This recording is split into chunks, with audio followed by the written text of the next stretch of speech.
بسم الله الرحمن الرحيم. ازيكم شباب؟ عاملين ايه؟ ان شاء الله تكونوا بألف خير.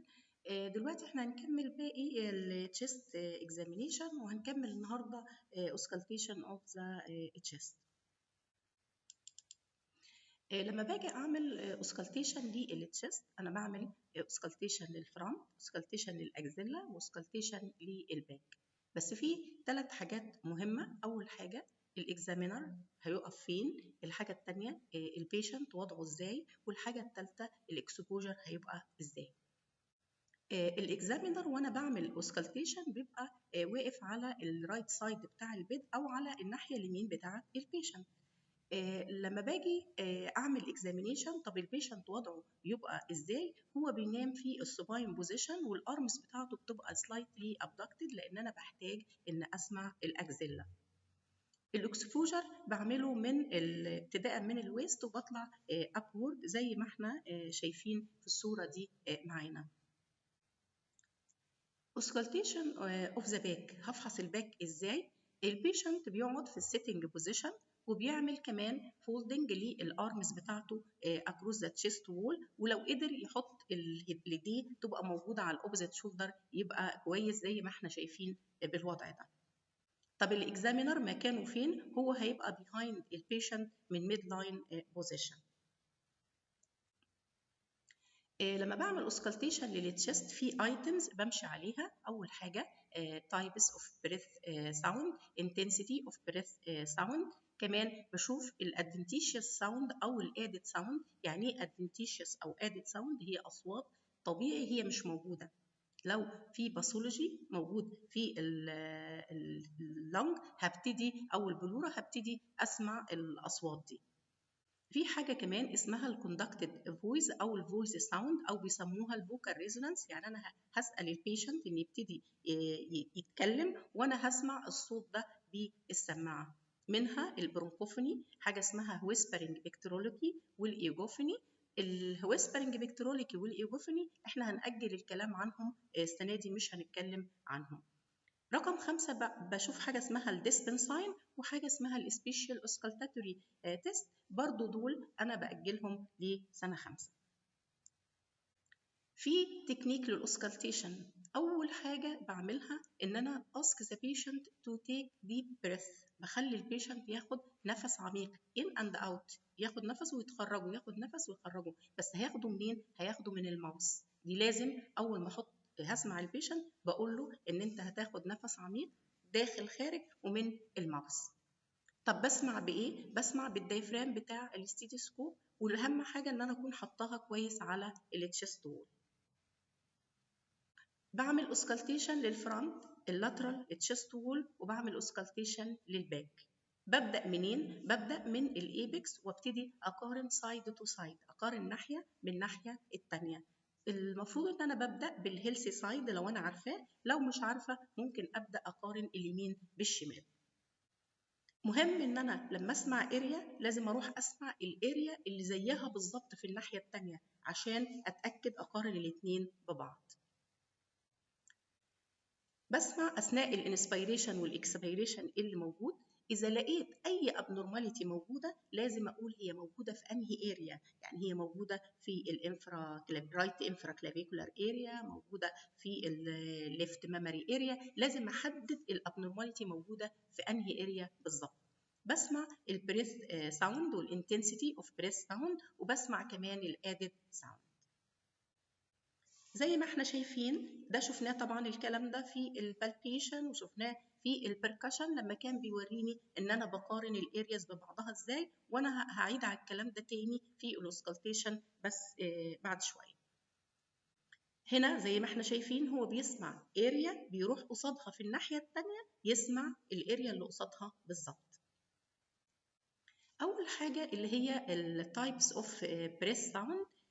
البريث ساوند صوت النفس ده بيجي ازاي؟ لما الهواء بيمشي في اللارج اير واي ويعدي على اللارynx بيبتدي يحصل تيربولانس للاير فلو، ان الهواء يبتدي يتدفق، وهو بيتدفق الهواء ده بيطلع اصوات. الاصوات دي بيبقى ليها حاجه تردد عالي هاي فريكونسي، وفي اصوات ليها لو فريكونسي. الأصوات دي هتعدي على التراكية، هتعدي على البرونكاي. أول ما توصل للألفيولاي هو ربنا خلقها إن عندها القدرة على إنها ترشح الصوت ده، تحجب الهاي فريكوانسي ساوند وتسمح بمرور اللو فريكوانسي ساوند اللي أنا هسمعه على التشست. انواع البريث ساوند اللي انا بسمعها في فيزيكولار، في برونكيال، فيزيكولار ويز بلورونجد اكسبيريشن، في برونكو فيزيكولار والهارش فيزيكولار. انا هتكلم عن اول 3 انواع بس السنه دي. الفيزيكولار بريث ساوند ده انا بسمعه ازاي او هو ايه بالظبط؟ ده هو النورمال الطبيعي، وانا بسمعه على كل اللنج فيلد. اي حته في اللنج هحط السماعه عليها هسمع فيزيكولار بريث ساوند. طيب ده بيحصل ازاي؟ الصوت احنا زي ما قلنا اول ما انا بتنفس بيظهر الصوت على اللارنكس ويبتدي يعدي على التراكيه والبرونكاي، يروح يوصل للالفيولاي ترشح الصوت وتعدي لي اللو فريكوانسي ساوند اللي انا هسمعه على التشست.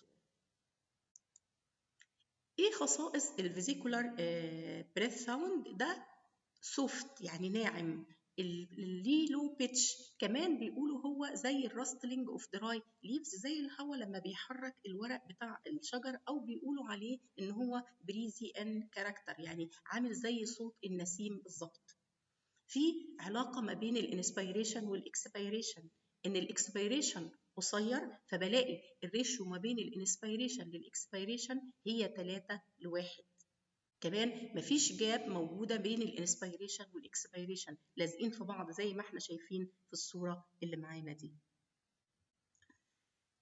احنا دلوقتي هنحاول نسمع صوت الفيزيكولار بريس ساوند، بس خلي بالك ده صوت تسجيل، يعني هو مش زي الصوت اللي انا هسمعه على التشيست بتاع اي شخص نورمال، لان دي حاجة بيبقى خلقها ربنا، فلما هسمع على الانسان الوضع غير صوت التسجيل اللي احنا هنسمعه.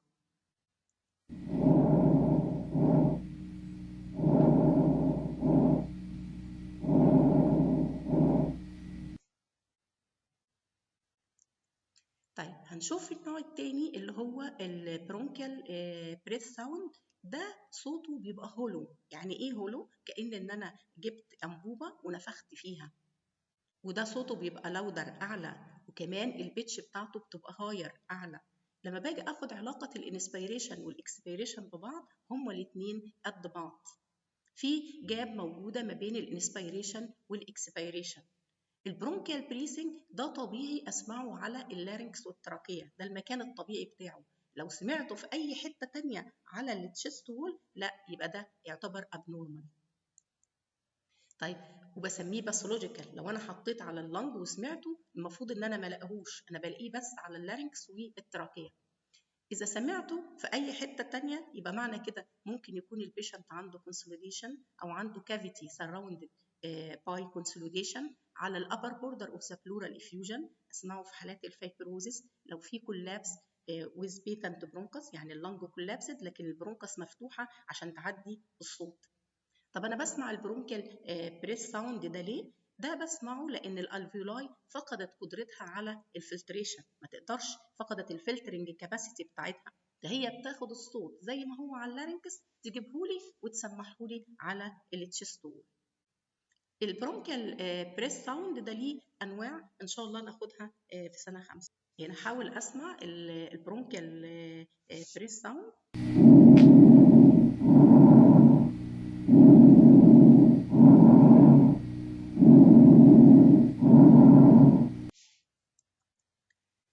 بقينا النوع الثالث اللي هو الفيزيكولار ويز بلورونجد اكسبيريشن. هو بيبقى فيزيكولار في الكاركتر بتاعته لكن الاكسبيريشن بتاعه بيبقى طويل، وده بسمعه في الحالات اللي بيبقى فيها اير واي اوبستراكشن، زي العيان اللي عنده كرونيك اوبستراكتيف بالمونري ديزيز زي عيان السي بي دي وعيان البرونكيال ازمه.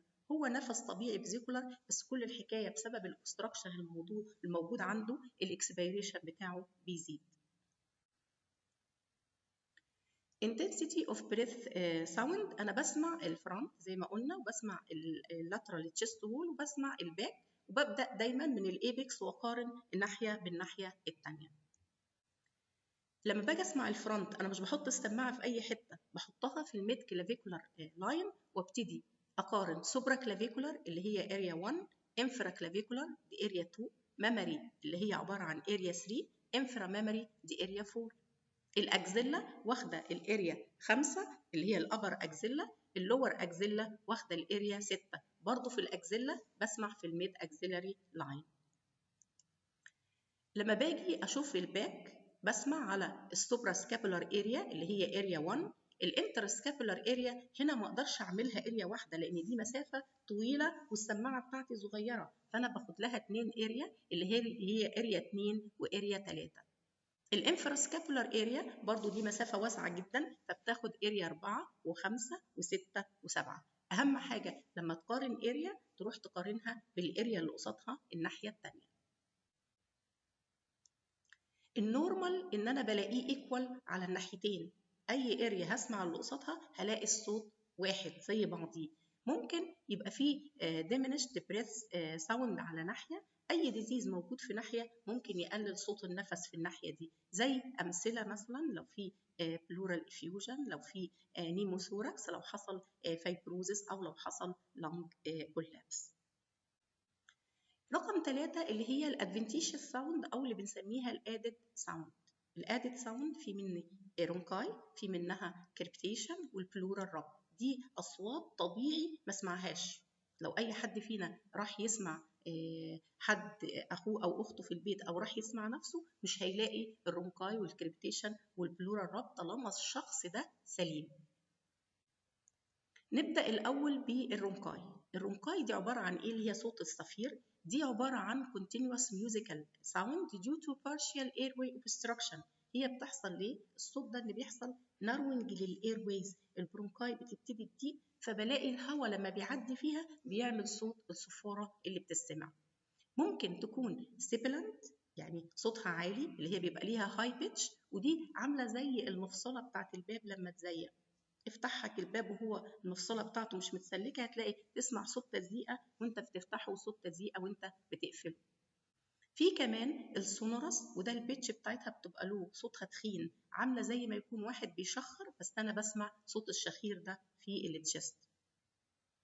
ممكن تكون جنرالايزد يعني اسمعها على التشست كله زي البرونكيال ازمه، البرونكايتس، زي عيان السي او بي دي. وممكن تكون لوكالايزد يعني برونكاس لوحدها هي اللي ابتدت تضيق فهتسمعني صفاره واحده، زي في حالات لو في فورم بودي دخل في الايرويز، لو عندي برونكيال كانسر يعني ابتدى يحصل تيومر في البرونكاي، او ابتدى يحصل اللارجد ليمف نود في ليمف نود من بره ابتدت تضغط على البرونكاس فهتبتدي تخنقها وتضيقها فتسمعني صوت الصفاره دي. لو سمعتها اثناء الانسبيريشن اسمها انسبيراتوري، لو سمعتها اثناء الاكسبيريشن اسمها اكسبيراتوري. ممكن اسمعها مونوفونيك يعني كانها صفاره واحده بتون واحد زي في حالات الفيكسد اوبستراكشن، وممكن اسمعها بوليفونيك ان انا هلاقي اصوات مختلفه زي في حالات الجنرالايزد اوبستراكشن. احنا هنحاول نسمع في الاول صوت السيبيلانت وبعدين هنسمع صوت السونورس رونكاي.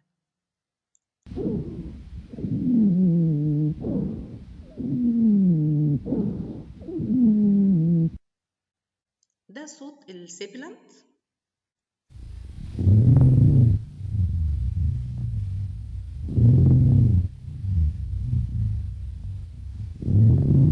وده اللي سمعناه كان صوت السونورس رونكاي. طيب هنشوف الكريبيتيشن او اللي اسمها الكراكلز او الريلز، كلها نفس المسميات. هو حاليا يمكن الاكثر استعمالا هو اسم الكراكلز. دي عباره عن ايه؟ دي interrupted sound يعني زي صوت كليك كده بتحصل ورا بعضها، ودي بتحصل لسببين. يا اما الهواء بيبتدي يمشي في سكريشن، زي لو حد شاف حد وهو بيشرب الجوزة أول ما هيبتدي يشد النفس هتسمع صوت الكركرة بتاعة الجوزة لما الهواء بيعدي خلال المية، تمام؟ وممكن تحصل نتيجة sudden reopening of the previously collapsed alveoli. الالفيولاي بتتقفل تتطبق، لما باجي اخد نفسي فبفتحها، وانا بفتحها بسمع التكتكه دي اللي بتحصل فيها زي في حالات الانترستيشال لونج ديزيز او في حالات الايديوباثيك بالمونري فايبروزيس. عشان كده الكريبيتيشن ممكن تكون ويت نتيجة السكريشن، وممكن تكون دراي اللي هي بتحصل في حالات الانترستيشال لونج ديزيزز. حسب السايز والنمبر بتاعها بير بريث، يعني في كل نفس انا بشوفهم قد ايه. ممكن اقسمها لفاين زي في حالات الانترستيشال لونج ديزيزز، ممكن تكون ميديوم سايزد زي البرونكايتس، النمونيا، التي بي والبرونكيكتس. ممكن تكون كورس زي في حالات البرونكيكتس، وممكن تبقى بابلينج زي في حالات الادفانسد بالمونري اديما. البابلينج دي انا ممكن اسمعها وانا قاعده جنب العيان من غير ما احط السماعه. كمان ممكن تبقى انسبيراتوري، يعني اسمعها اثناء الانسبيريشن، ممكن تبقى ايرلي او ليت في اخر الانسبيريشن، او بان انسبيراتوري واخده الانسبيريشن كله. ممكن اسمعها باي فيزيك، يعني انسبيراتوري واكسبيراتوري في نفس الوقت. اهم حاجه اخد بالي من الفاين ليت انسبيراتوري كراكلز اللي بيسموها الفيلكرو، دي ممكن تحصل في حالات الانترستيشال لونج ديزيز، ودي صوتها بالظبط بيبقى عامل زي ايه، كانك لما باجي اعمل الفشار بسمع صوت التكتكه بتاعت الفشار وهو بيتعمل ورا بعضها. كمان صوتها لو انا مسكت الشعر وابتديت احك الشعر في بعضه هيسمعني صوت التكتكه دي. دلوقتي احنا هنحاول نسمع صوت الكراكلز.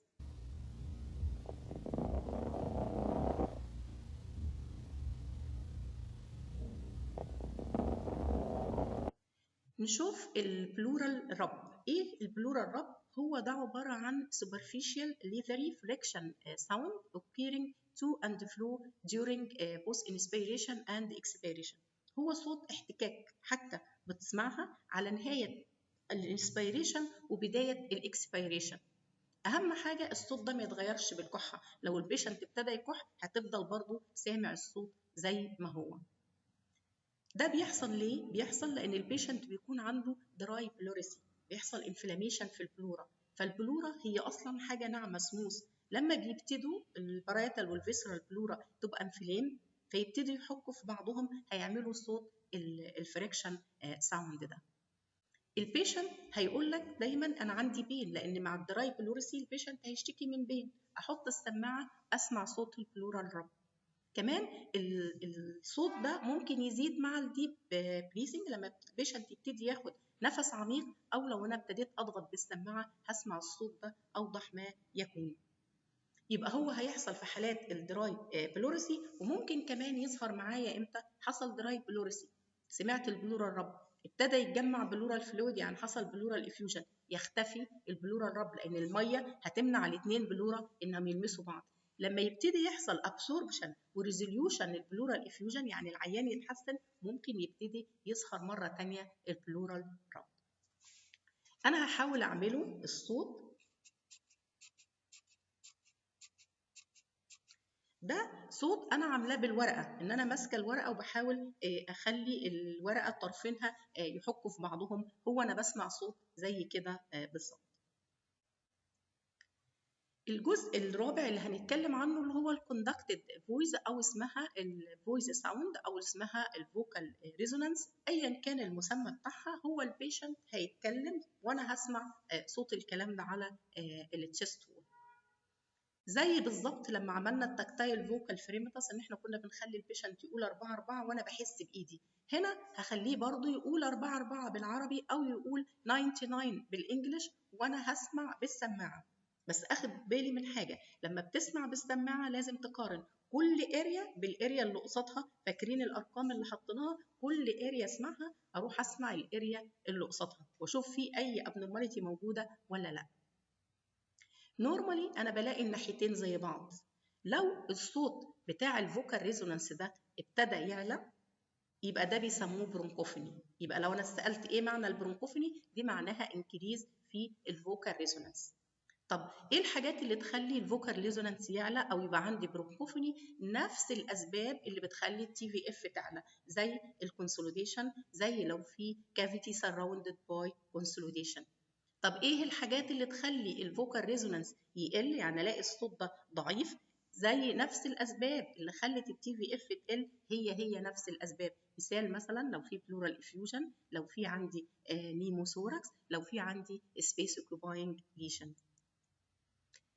باقي من الفويس ساوند او الفوكال ريزونانس حاجه اسمها ويسبرنج بكترولوجي والايجوفوني وده انا هاجل الحاجات دي لان ده هيتعبنا احنا واحنا في سنه تانية، وهنبتدي نتلخبط كتير في الحاجات دي، فهنأجل الكلام ده لسنه 5. كمان الديسبن ساين والسبيشال اسكالتاتوري تيست كله ده احنا هنخليه لسنه 5.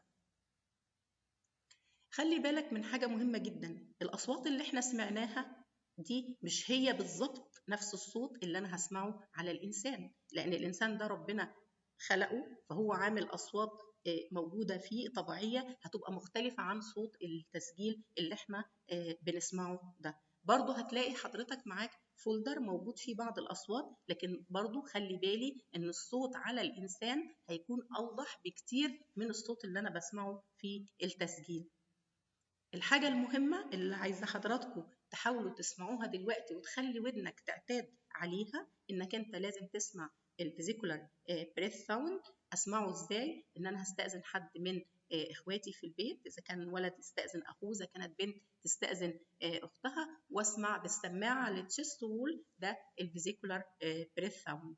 احط السماعة على التراكية، ده البرونكيال. طب ما حدش وافق ان يخليني اسمعه، فانا اقدر اسمع نفسي، احط السماعه بتاعتي على التراكيه واخد نفسي من بقي واخرجه، ده البرونكيال. احط السماعه على التشيست وول، ده الفيزيكولار. طبعا ده بشرط ان انا اكون سليم، ما عنديش اي مشكله في التشيست. وان شاء الله ربنا يوفقكم، و ثانك يو.